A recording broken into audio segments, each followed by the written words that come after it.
Welcome to Guitar Search Saturdays. My name's Shane. This is episode 23, filmed at the Guitar Emporium right here in my hometown of Melbourne, Australia.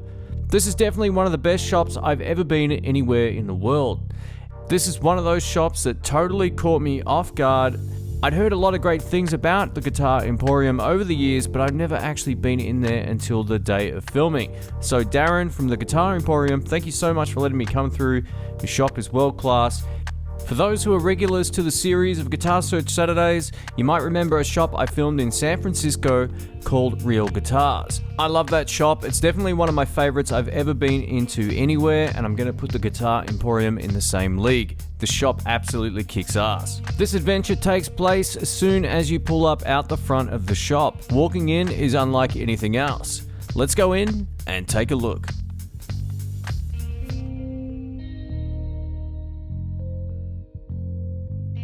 How many guitar shops do you walk into and you're greeted with a flight of stairs and an old school brick wall? I dig it.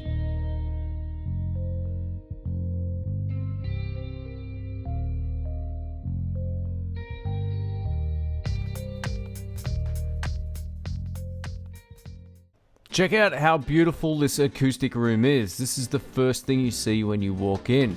This totally blew my mind. We're on the second floor of a building that looks incredibly old, yet when you walk in, it looks stunning.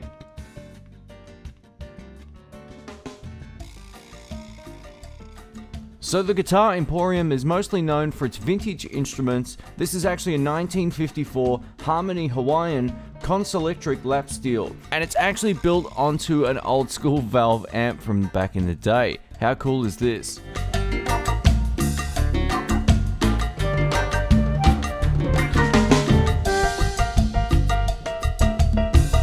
Hands up if you've never seen an acoustic guitar like this. I'm actually raising my hand. This guitar is actually made by an Australian luthier called Kim Lisaraj. The reason this particular guitar has so many raised sections on the body is because it's actually designed for someone who also played a lot of percussive stuff with their hands. Pretty cool. It's absolutely stunning.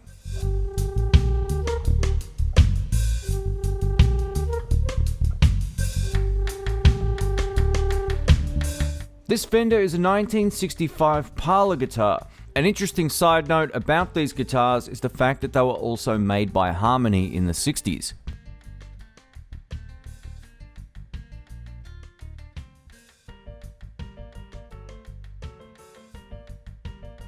I told you you'd be in for a treat, and this particular guitar is no exception. This is a Beltona standard triple resonator from 1995. These are made in England. And man, what an absolutely beautiful finish.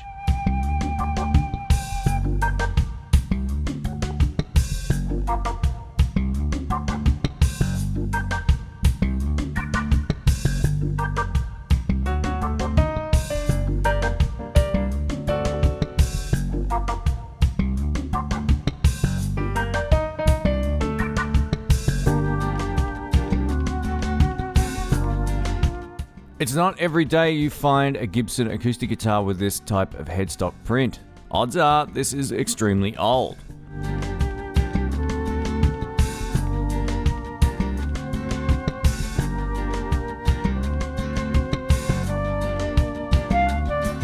Hey, cool, check it out. We have a Pete Townshend Gibson SJ200 from around 2004. It's a really nice looking guitar.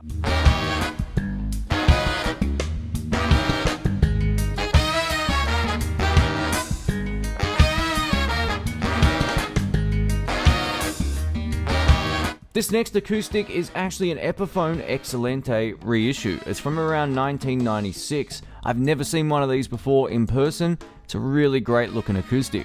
And that's really what I love about coming into shops like the Guitar Emporium. There's always a whole lot of stuff I've never seen before, ever. So it's great to be able to walk through as a guitar nerd and just be completely surprised by a lot of different things in the shop.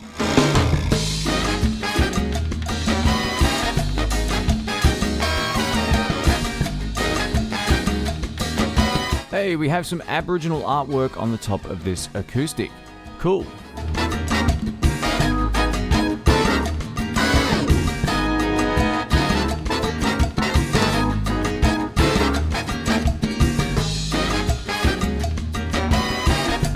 Here's another nice acoustic guitar. This time it's a 12-string Guild. It's the JF65 Jumbo. I've never actually owned a 12-string acoustic guitar before. For me personally, I kind of just dread the fact I'd eventually have to change the strings, and I'd be struggling.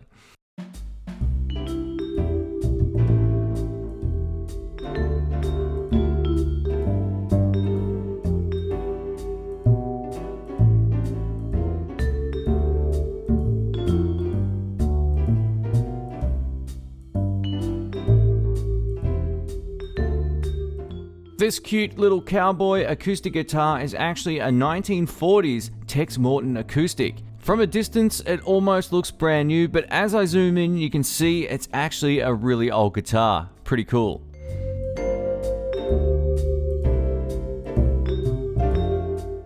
Beautiful acoustic guitars aside, I think it might be time to have a look around the shop and see what else there is.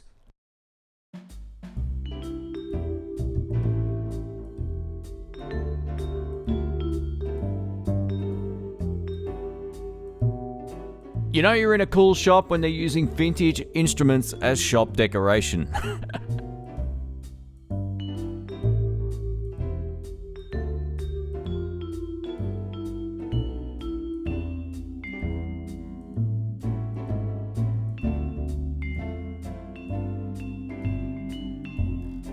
It was right about now when I realized I was at a shop that doesn't look like any other store in the city of Melbourne. How cool is this?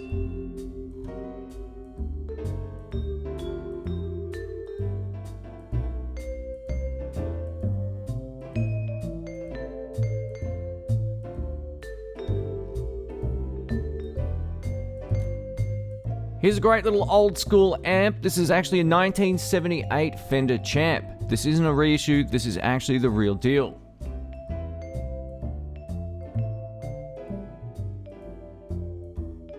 Sitting right behind the Fender is another old school 70s amp. This is an Ampeg GT10. It's actually a solid state amp. I've never actually played one of these before. I really should have plugged in and given it a shot.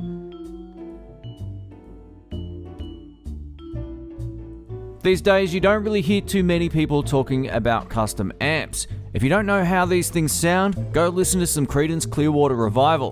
Great tones.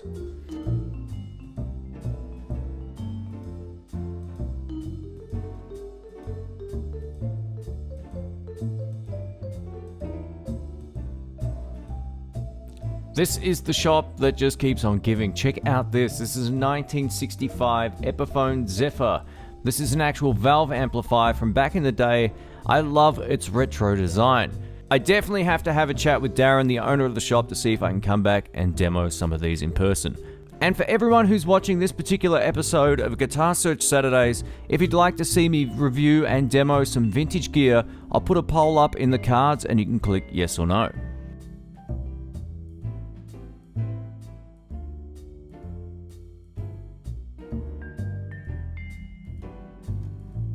There's so much hype for Friedman amps, especially on YouTube these days, and maybe it's justifiably so, and it's one of those brands I'm yet to try.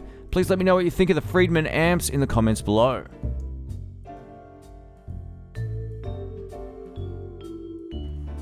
Man, there's just so much great stuff. It's pretty rare I stop and chat about everything that I see, but this is actually a 1959 reverb unit, as well as an amplifier from the same company. It's the Airline 658500 amplifier. I love that old school font. Pretty cool.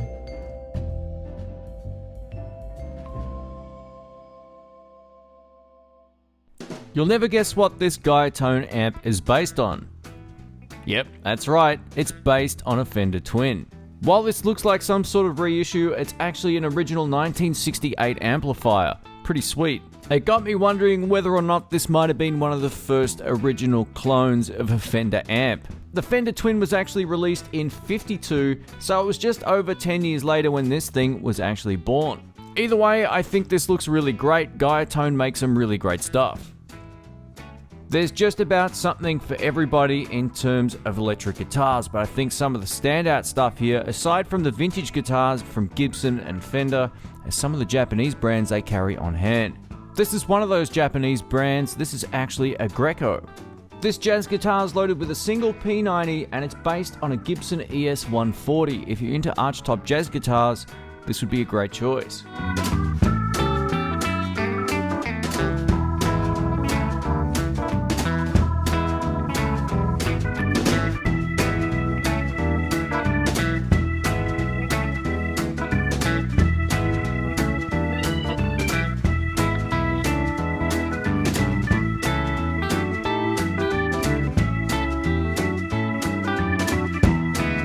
This white guitar is actually called a Starcaster by Fender. I've never actually seen one of these before. Check out that headstock, it looks nothing like a regular Fender.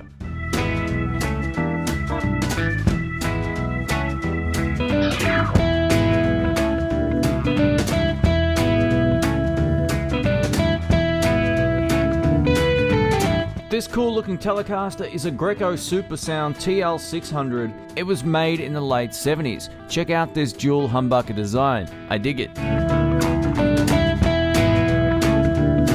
Squier have definitely come a long way over the years. Check out how great this guitar was. When I saw it from the body, I swore it was going to be Fender. They're making some really great stuff.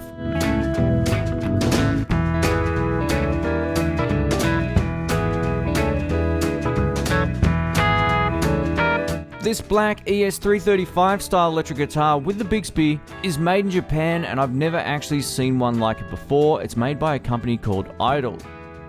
These are the sort of things I love seeing in shops like this. It's pretty rare to walk into a music store and see stuff I've never actually heard or seen before, and there's plenty of that in this particular shop.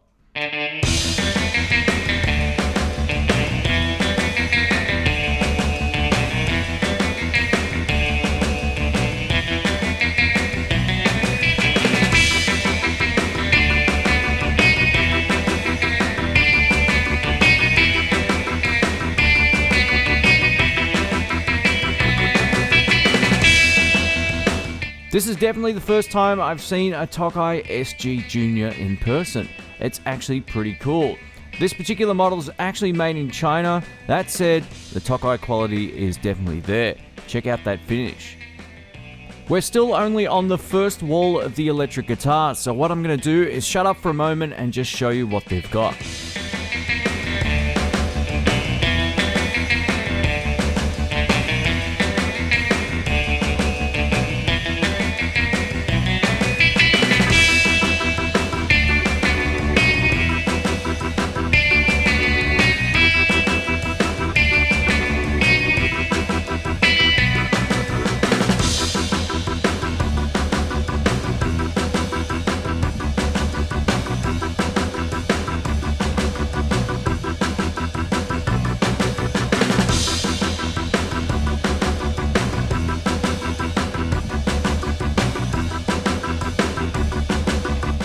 This guitar clearly needs more toggle switches and pots.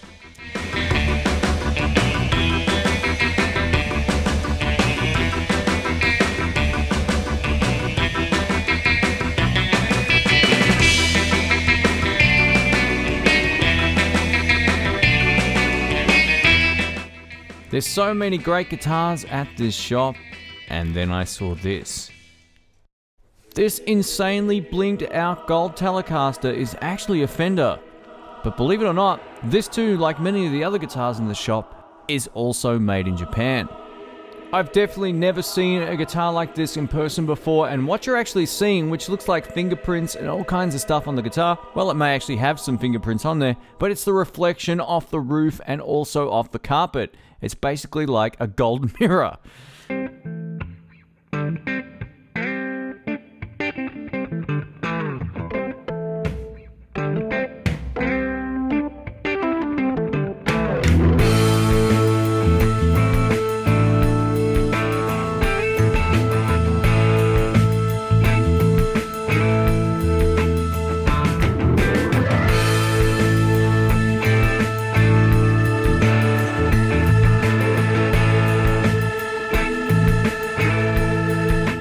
If there's one thing the Guitar Emporium has taught me is I don't know half as much about guitars as I first thought.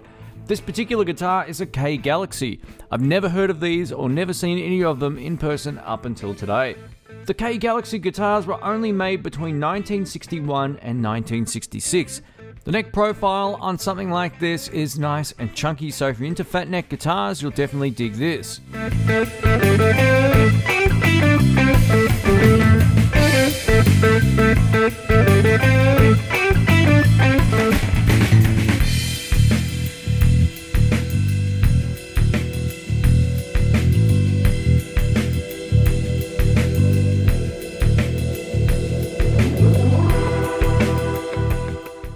What's better than one single electric guitar? Two bolted together? I'm not quite sure. Let me know what you think of these type of guitars. So we've covered about half of the electric guitars in the entire shop, and here's the third wall full of them right here, and then I saw this.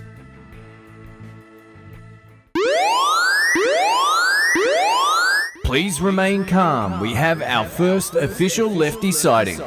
This is a left-handed Tele, and I gotta say, I really dig this sort of baby blue color. I think it looks awesome.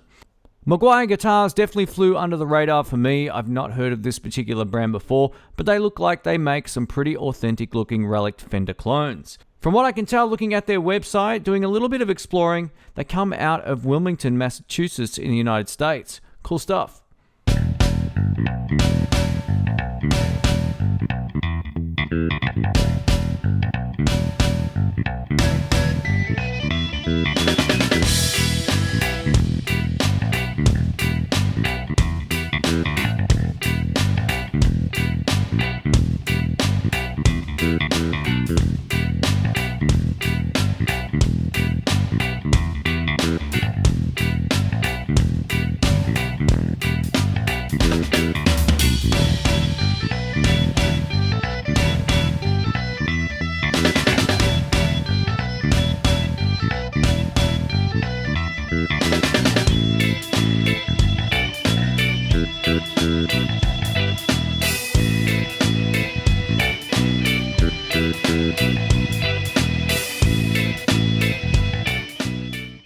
I've got to say, in terms of Lefty SGs, this is definitely in my top 2 of all time. This looks absolutely stunning, and it's funny, I should put this in my top 2 of all time. It'd be equal first as the best left-handed SG I've ever seen. The other one would be the blue one that I got to test at Jerry's Lefty Guitars. That was absolutely stunning. And from recollection, it was set up pretty similarly to this one. Very cool.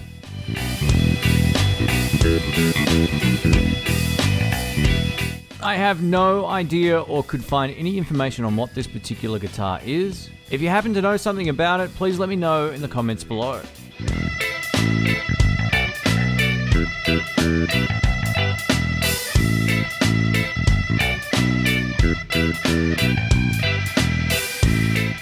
Here's something you don't see every day. This is a Gibson Flying Bee with a Bigsby. Darren from the Guitar Emporium said he worked specifically on modifying this particular Flying V for a customer who wanted to have a Bigsby much like one of his guitar heroes. They really nailed this. There was actually a poster on the wall with the reference guitar, and it looks spot on.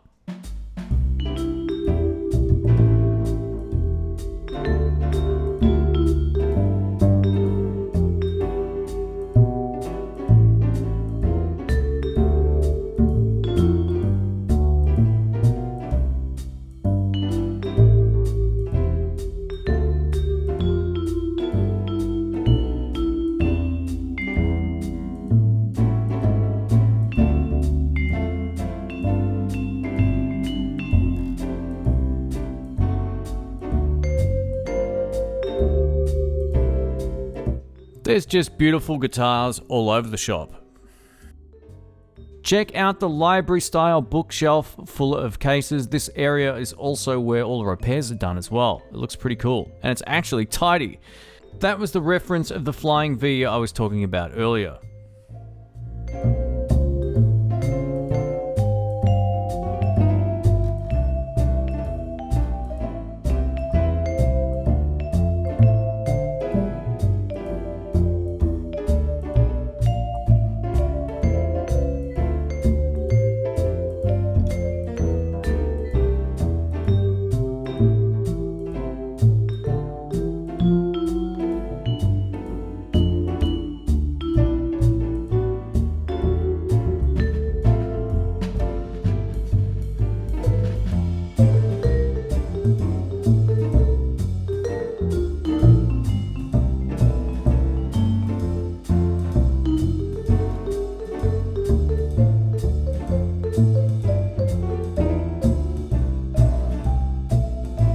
While the Guitar Emporium mostly carries guitars and basses, it was also great to see a couple of effects pedals thrown into the mix.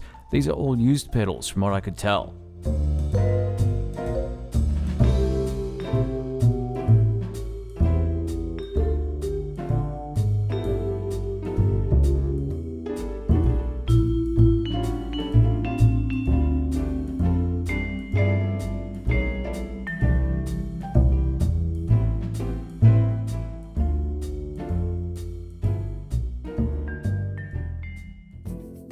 Tucked away in a little downstairs area is the bass section. I love all this vibe and posters and so forth on the walls. I think it looks great.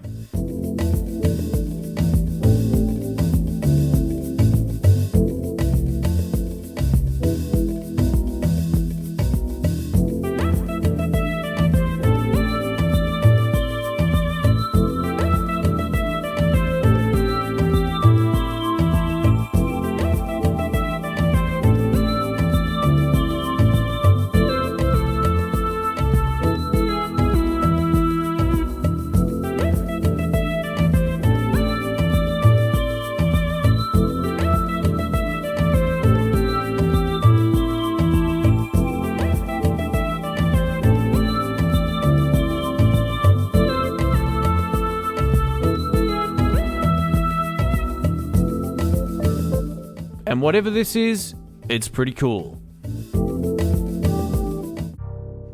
And that wraps up another Guitar Search Saturdays. My name's Shane. I hope you enjoyed this mega episode filmed at the Guitar Emporium in Port Melbourne, Australia.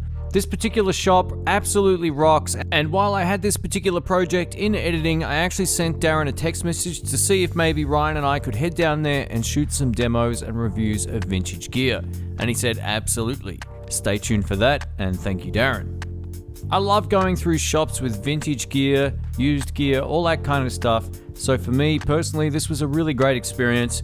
I love going into a shop and learning something new about brands or guitars that I haven't seen previous to that visit. This particular episode took me quite some time to make and actually do the narration for, because I had to both reference stuff off the Guitar Emporium website as well as the broader internet. If you live in Melbourne or you're planning a visit and you're into guitars, definitely make a trip out to the Guitar Emporium. I highly doubt you'll be disappointed. If you do enjoy this series, don't forget to subscribe and also click the notification bell. It will let you know anytime I post a brand new Guitar Search Saturdays video. I'd like to also give a quick shout out to all the Patreon subscribers who help keep Guitar Search Saturdays alive and kicking each and every episode. If you'd like to help support the show and also have access to some of the backing tracks that I produce on my videos, head over and check it out. Thanks again for watching, guys. I'll catch you all on the next one.